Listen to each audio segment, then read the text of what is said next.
Today I just want to share कि कैसे मेरा 2024 गया, ठीक है। और ओवरऑल 2024 में मैंने क्या गलतियाँ की और 2025 में आप भी ऐसी गलतियाँ ना करो और 2025 में मैं भी वो गलतियाँ फिर से ना दोहराऊँ, ठीक है। क्योंकि बहुत सारी गलतियाँ जो होती हैं ना हम लोग बार बार करते हैं, ठीक है। एवरी ईयर करते हैं कि एक्शंस लेंगे, प्लान बनाएंगे, टू डू लिस्ट बनाएंगे, डायरीज लिखेंगे, जर्नलिंग करेंगे, यहाँ पे घूमने जाऊँगा मैं, over planning, over thinking, anxiety, ठीक है। तो इस बार मैं मतलब पूरा 2024 से अपना समराइज़ करूँगा कि मैंने क्या गलतियाँ की है जो मुझे नज़र आई है, ठीक है, खुद में। और 2025 में मैं वो इम्प्रूव करना चाहूँगा, बिकॉज एवरी ईयर सेम गलती हम लोग नहीं कर सकते, ठीक है। इफ़ हम लोग एवरी ईयर सेम गलती करेंगे तो हम लोग वहीं पे रहेंगे, उससे आगे नहीं बढ़ेंगे कहीं, ठीक है। तो वो करना ज़रूरी है, ठीक है। वो आप भी एक नोट पेन लीजिए और एनालाइज़ कीजिए आपके लाइफ में क्या बड़े चेंजेस आए, ठीक है, 2024 के अंदर, और वो चेंजेस क्यों आए, उसके लिए आप क्या कर सकते थे, कितनी चीज़ आपके कंट्रोल में थी, ठीक है। एक लिस्ट बनाई कितनी चीज़ आपके कंट्रोल में थी और कितनी नहीं थी, ठीक है। उसके बाद आप कितनी चीज़ों के लिए कितने टाइम तक रोते रहे, ठीक है। वो चीज़ नहीं हुई, ठीक है, मान लिया, बट उसके बाद कितने टाइम तक आप वो चीज़ को लेके बैठे रहे कि नहीं ये मेरे से नहीं हुई, या आप उसको छोड़ के फिर उसके अलावा दूसरी चीज़ पे काम करने के लिए बैठ गए, आपका दूसरा जो गोल है वो पूरा करने के लिए बैठ गए, ठीक है। तो इस तरह से हम लोग देखेंगे।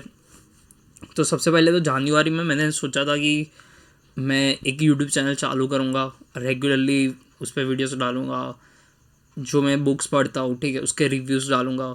ये सारी चीज़ें मैंने डिसाइड करी थी और ये मैं उसके अगले साल से कर रहा था, मतलब 2023 के जनवरी से ये करता जा रहा था। मैं प्लान कर रहा था, चैनल का नाम दे रहा था, चीज़ें लिख रहा था जर्नलिंग में, बट कर नहीं रहा था मैं। जनवरी में भी मैंने कुछ ट्राई किया, 1 महीने के लिए मैंने रील्स डाले, एक चैनल बनाया, फिर फरवरी में वो नहीं चला तो मैंने डिलीट कर दिया, ठीक है। तो सबसे पहली गलती पेशेंस नहीं है, ठीक है। तो ये मेरे को 2025 में सबसे पहले तो ये चीज़ इम्प्रूव करनी कि पेशेंस पेशेंस सीखना है, ठहराव लाना है, ठीक है। क्योंकि क्या होता है बहुत बार इम्पेशेंटली अगर आप काम करते हो ना तो चीज़ें सफल नहीं होती है, और आपको क्या है कि रिजल्ट्स के लिए आप भाग रहे हो, ठीक है। मैं भी यही कर रहा था कि मैं रिजल्ट्स के लिए भाग रहा था अभी तक। तो अब मैंने वो ड्रॉप कर दिया कि मैं रिजल्ट्स के लिए नहीं भागूंगा, मेरा चीज़ है कि प्रोसेस पे फॉलो करना।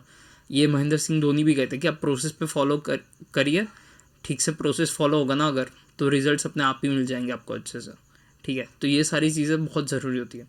तो जनवरी में सबसे पहले तो मैंने ये वाली गलती करी, ठीक है, कि ओवर कमिट कर दिया अपने आप को, बहुत स्ट्रिक्टली डाइट रखा मैंने, ये वो। तो उसके बाद जनवरी में मैंने कुछ ट्राई किया, रील्स बनाए, फिर मैंने कुछ बहाना ढूंढ के कि मेरे पास एडिटर नहीं है या ऐसा नहीं है कुछ, तो वो चीज़ मैंने ड्रॉप कर दी, ठीक है, साइड में। फिर फेब में क्या किया मैंने, ओवरऑल स्टॉक मार्केट वगैरह पे मैंने फोकस कर रहा था मैं वो टाइम पे, ठीक है। तो वो सीख रहा था, फिर उसके साथ मेरे दोस्त के साथ एक वेंचर है वो भी मैं संभालने का ट्राई कर रहा था। बट वो टाइम पे मैं मल्टीपल चीज़ों के साथ एक साथ फोकस नहीं कर पा रहा था। मैं ट्राई कर रहा था कि मैं ये भी कर लूँ, वो भी कर लूँ, तीसरी चीज़ भी कर लूँ, ठीक है। मेरे को सारी चीज़ें करनी थी और मेरा गोल था कि महीने में 3 बुक भी ख़त्म करूँ, 3 से 4 बुक, ठीक है। तो ये सारी चीज़ें मैं मेंटेन नहीं कर पा रहा था और बहुत ज़्यादा ही भसड़ हो रही थी कि क्या ही करूँगा मैं, ठीक है। और ऊपर से था मैं तब दिल्ली में, ठीक है। तो दिल्ली में क्या हो रहा था कि पॉल्यूशन भी बहुत ज़्यादा था, थक भी गया था मैं। तब मैं जिम भी जाता था हफ्ते में 1-2 दिन, बट एक दो दिन ही जा पा रहा था क्योंकि मैं बहुत ज़्यादा थक जाता था ऑफिस से आके। फिर मेरे दोस्त के साथ जो वेंचर था उसमें भी थोड़ा मेरे को इनपुट देना रहता था, तो ये सारी चीज़ें हो रही थी। तो वहाँ पे मैंने एक दूसरी गलती की कि मल्टीटास्किंग, ठीक है। सब बोलते हैं कि मल्टीटास्किंग अच्छी बात है ये वो, बट आपके काम को लेके मल्टीटास्किंग अच्छी बात है कि आपका गोल एक ही है, एक ही चीज़ पे काम कर रहे हो आप और मल्टीपल चीज़ें कर रहे हो उसमें, ठीक है। बट मेरा ऐसा था कि मैं मल्टीपल चीज़ें ही कर रहा था, ठीक है। सारे जॉनरा अलग थे, सारी चीज़ें अलग थी और मैं मल्टीपल चीज़ें कर रहा था। तो ये मेरी दूसरी गलती थी।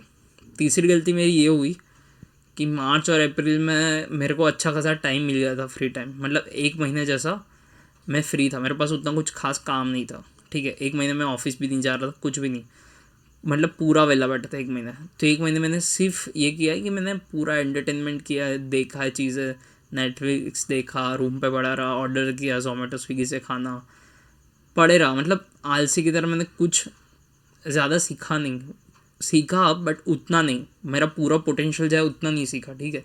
तो मार्च मेरा वहाँ वेस्ट हो गया। फिर अप्रैल में ये हो चुका था कि मतलब मैं 6-7 महीने से फैमिली को भी नहीं मिला था तब, ठीक है। तो मैं ओवर थिंकिंग कर रहा था बहुत सारी चीज़ों की, मैं क्लियर नहीं था। फिर अप्रैल में जाके मैं अपनी फैमिली से मिला, ठीक है। और अप्रैल में, हाँ अप्रैल के जस्ट स्टार्ट में मैं कैंची धाम गया था। तो कैंची धाम जाके मेरे को थोड़ा क्लैरिटी मिला था, वहाँ पे थोड़ा पीस मिला था। उसके बाद मैं अपनी फैमिली को मिलने गया था। फिर जब मैं फैमिली के साथ आया, ठीक है, तो तब कुछ चीज़ें फिक्स नहीं थी, मतलब क्या करते हैं क्या नहीं। तो वो टाइम पे ये हुआ कि मैं फैमिली के साथ आया होम टाउन में रहने के लिए, तो फिर मैं फैमिली के साथ ही बस गया। मतलब तब मेरा गोल क्लियर नहीं था ऐसा कि मैं वापस जाऊंगा दिल्ली, बट वडोदरा आके फिर मैं यहीं रह गया, ठीक है। सो बेसिकली उसके बाद क्लियर्स नहीं थे मेरे गोल।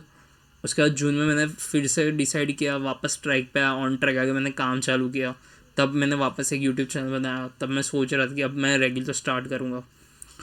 उसके बाद यह हुआ कि मैं काम में इतना बिजी हो गया ना, ये सारी चीज़ें ड्रॉप हो गई। सिर्फ एक चीज़ अच्छी हुई, जिम जाना रेगुलर, ठीक है। और दिवाली तक मेरा जिम और डाइट अच्छा रहा, और काम भी, जो मेरा काम था, वर्क था, वो अच्छा हो रहा था। अब सडनली क्या होता है कि मुझे शोल्डर इंजरी हुई, ठीक है। तो शोल्डर इंजरी के बाद मेरा जिम तो बंद हो गया अब। तो मेरा डाइट अपने आप बिगड़ गया। इसमें यह होना चाहिए था आइडियल वे में कि मेरा डाइट अच्छा रहता है एटलीस्ट, क्योंकि मेरा जिम बिगड़ गया, बट डाइट अच्छा होगा मेरा आइडियली, तो मेरा बॉडी फिट रहेगा। बट मैंने क्या किया, जिम बंद हुआ, डाइट ख़राब किया, तो हेल्थ और ख़राब होगी, ठीक है। अब दिवाली के बाद मैंने ये डिसाइड किया कि अब चीज़ें धीरे धीरे करके फिक्स करनी है, ठीक है। ठहराव लाना है लाइफ में, क्योंकि जब आप धीरे धीरे चीज़ें फिक्स करते हो ना, तो चीज़ें सॉल्व हो जाती है। बट अगर आप एक साथ ही एक ही बारी में सारी चीज़ें सोचने जाते हो कि नहीं अभी मेरे को ये टाइम तक ये कर लेना है, इस टाइम तक ये ख़त्म कर लेना, नहीं होता है कुछ। ट्रस्ट में कुछ भी नहीं होता है। मैंने ट्राई किया, मैं बहुत सारी चीज़ों का लिस्ट में कुछ नहीं किया, ठीक है। तो ऐसा होता है। तो अब मैं, जैसे ये वाला चैनल है, ठीक है, कृणाल स्पीक्स, तो ये वाले चैनल पे अपने इनपुट डालना चाहता हूँ, रेगुलरली चीज़ें करना चाहता हूँ। मैं इतनी सारी बुक्स पढ़ता हूँ, बट उसके बारे में जो ज्ञान होता है वो मेरे तक ही रहता है, ठीक है। मैं नॉलेज शेयर नहीं कर पाता। तो मेरे को ये करना है कि मैं जो बुक शेयर कर रहा हूँ, ठीक है, उसमें से मैं अच्छी नोट्स बताऊँ, नोट्स बना के फिर वो आपके लिए शायद शेयर करूँ मैं, ठीक है। आपके साथ शेयर करूँगा तो क्या होगा कि मेरा भी कम्युनिकेशन स्किल अच्छा होगा धीरे धीरे करके, और कि मैं कैमरे में देख के आपके साथ कितने अच्छे से बात कर पाता हूँ, ठीक है। अभी भी देख रहे होगा आप, बहुत ज़्यादा इंप्रूवमेंट की ज़रूरत है, ठीक है। But trust me, after 3 years आप बोलोगे कि अरे ये वही बंदा है क्या जो 2024 में दिसंबर में बात कर रहा था और अभी कर रहा है 2026 में, समझ रहे हो। तो ट्रस्ट में ये वाला चीज़ मैं चेंज कर दूंगा, ठीक है। प्लस ये बुक से जितना भी नॉलेज ले रहा हूँ ना मैं, वो बुक्स मैं आपको भी रिकमेंड करूँगा कि आप भी पढ़ें, मैं भी पढ़ूँगा। और जो बुक्स आप नहीं पढ़ पा रहे हो तो वो एटलीस्ट मैं उसकी जो समरीज शेयर करूँगा आपके साथ, लर्निंग्स शेयर करूँगा, रियल लाइफ में कैसे हम लोग उसको यूज़ कर सकते हैं, कैसे प्रॉब्लम्स जो हम लोग फेस कर रहे हैं उसको हम लड़ सकते हैं उसके साथ, चैलेंजेस को कैसे हटा सकते हैं। लाइफ में चैलेंजेस रहेंगे, बट मिनिमम, मतलब ऐसी जगह हम लोग टाइम अपना फोकस नहीं करेंगे जहाँ पे कंट्रोल के बाहर है चीज़ें, ठीक है। जहाँ पे हमारा कंट्रोल है वहाँ पे हम लोग फोकस करेंगे। तो ये चीज़ों पे भी हमें फोकस करना है 2025 में। 2025 में हमें चीज़ें देखनी कि हाँ ठीक है हमारे पास टाइम है, ऐसा नहीं कि मुझे एक ही दिन में ये सारी चीज़ें ख़त्म करनी है। मुझे ये चीज़ ख़त्म करनी है ब्रॉड टाइम में, ठीक है, लॉन्ग रन को देखते हुए। ऐसा ना करूँ कि मैं ये बुक पढ़नी है मुझे 2 दिन में ख़त्म कर दूँ और फिर मुझे कुछ याद ही ना रहे 6 महीने के बाद उसके लर्निंग्स। तो उससे अच्छा मैं 1 हफ़्ता लूँ बुक ख़त्म करने में, ठीक है। और वो बुक ख़त्म करके वो लर्निंग्स लाइफ टाइम तक मेरे साथ रहे, मेरे माइंड में रहे, सबकॉन्शियस माइंड में रहे, जिससे मेरे डिसीजन अच्छे हो, राइट। तो ये वाली सारी चीज़ें करनी है। ऐसा नहीं कि जल्दी जल्दी में सारी चीज़ें ख़त्म करनी है, हमें कहीं भाग नहीं जाना है, ठीक है। तो इस तरह से मैं चीज़ें सोच रहा हूँ कि इस तरह से इम्प्रूव करें, ठीक है। सो ये वाला पहला वीडियो है आफ्टर लॉन्ग ब्रेक, ठीक है। वो जो पुराने वीडियोस भी होंगे मैं डिलीट नहीं करूँगा, कुछ भी डिलीट नहीं करूँगा, वो रखूँगा अपने चैनल पे, ठीक है। एज एन एग्जांपल कि कितना बेटर करते जा रहा हूँ, कितना बेटर करते जा रहा हूँ डे बाय डे। तो ये वाली चीज़ हम लोग देखेंगे, ठीक है। और प्लीज़ यार सब्सक्राइब कर दीजिए, तो हम लोग ये साथ में जर्नी एंजॉय करेंगे। आप भी करो स्टार्ट बुक पढ़ना, उसके बारे में कमेंट करो कि कौन सी बुक के बारे में आपको जानना है ज़्यादा, कौन सी बुक मैं पढ़ सकता हूँ, और उसके बाद रियल लाइफ लर्निंग शेयर कर सकता हूँ। अगर आप बुक नहीं पढ़ सकते हो, आपके कुछ लाइफ को लेके क्वेश्चन है, कौन 2024 में आपकी क्या गलतियाँ रही और 2025 में ये गलती आप फिर से नहीं करना चाहते, ठीक है। तो एक दूसरे की गलतियाँ हमें भी पता चलेगी ना, तो हम लोग समझेंगे कि इंसान ये एज में, ये साल में कैसी गलतियाँ करता है, ठीक है। तो that's it from my side for today. Thank you, bye.